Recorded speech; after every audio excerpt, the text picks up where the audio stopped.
வணக்கங்க. இது அங்காளம்மன் சத்யா வீடியோ. அங்காள பரமேஸ்வரி அந்த அம்மா பேரை சொன்னாலே சும்மா அதிரும் இல்லை, அந்த மாதிரி தான் அந்த அம்மா. அதே மாதிரி அந்த அம்மா வேஷம் போடுறதும் அவ்வளோ சாதாரண விஷயம் இல்லைங்க. இதெல்லாம் பர்ஃபெக்டாக மேக்கப் ஆர்டிஸ்ட்லாம் போட்டது கிடையாது, நானே போட்டுக்கிட்டது தான். அதில் என்னென்னாங்க, அவ்வளோ ஒன்றும் அலங்கார பொருட்கள்லாம் ஒன்றுமே கிடையாது இதில். அதனால தான் அவ்வளோ பர்ஃபெக்டாக இல்லைன்னா கூட, ஆனால் அந்த அம்மா உருவம் வந்துடும் அதில் கண்டிப்பாக.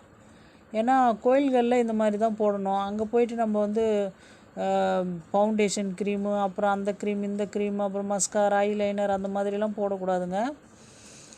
இது சிம்பிளான விஷயங்களை வச்சு தான் போட்ட மேக்கப் தான் அது. அந்த மாதிரி இருக்கும்போது, ஆனால் கோயில்களில் இது மாதிரி தான் போடுவாங்க. இன்னும் முத்தாரம்மன் கோயிலெல்லாம் இன்னும் வெறும் பவுடர் தேங்காய் எண்ணெய் குழச்சி அப்படியே முகத்தில் பூசிட்டு பொட்டு வச்சாங்கன்னா அவங்க தான் முத்தாரம்மன். அப்படி அந்த முடி தான் அந்த அம்மாவுக்கு அழகு. முத்தாரிக்கு அந்த அம்மாவுக்கு அந்த சடை முடி தான் அவ்வளோ அழகாக இருக்கும்.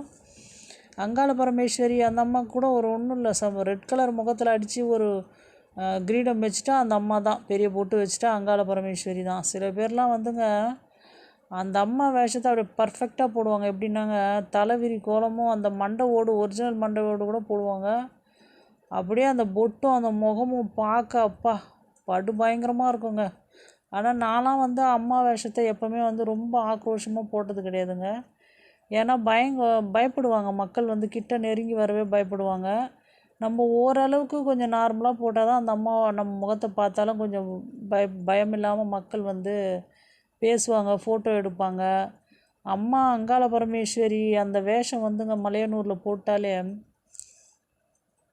அது என்னன்னாங்க, அப்படியே அந்த அம்மா தான் இறங்கி வந்துட்டாலோ அப்படின்னு நினைப்பாங்க. ஏன்னா சும்மா நீங்கள் ரொம்ப பர்ஃபெக்டாக போடணுன்னு கூட கிடையாது மலையனூரில். சும்மா ஒரு ரெட் கலர் அடித்து பொட்டு வச்சிட்டாலே போதும் அந்த அம்மா, அப்படி நம்புவாங்க மக்கள்.